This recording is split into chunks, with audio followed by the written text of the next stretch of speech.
बिस्मिल्लाहिर्रहमानिर्रहीम। अगर आप अपना कर्ज उतारना चाहते हैं और कर्ज आपका बावजूद कोशिशों के नहीं उतर सकता, तो आपने सिर्फ ये दुआ 12 मरतबा पढ़नी है।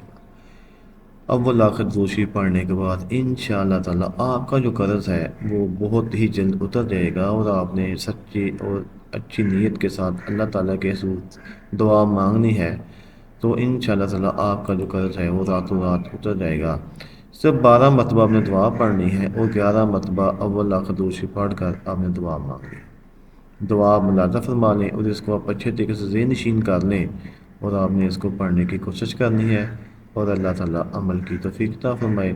और अल्लाह ताला से दुआ है कि अल्लाह ताला आपका जो कर्ज़ है वो जल्द से जल्द उतार दे। इसको अच्छे तरीके से मुलाज़ा फरमा लें, और अगर इसमें आप इसको स्क्रीनशॉट बनाकर इसको अपने पास महफूज कर लें, और इसको हर नमाज के बाद और इस विद को लाजमी करें। अल्लाह हाफिज़।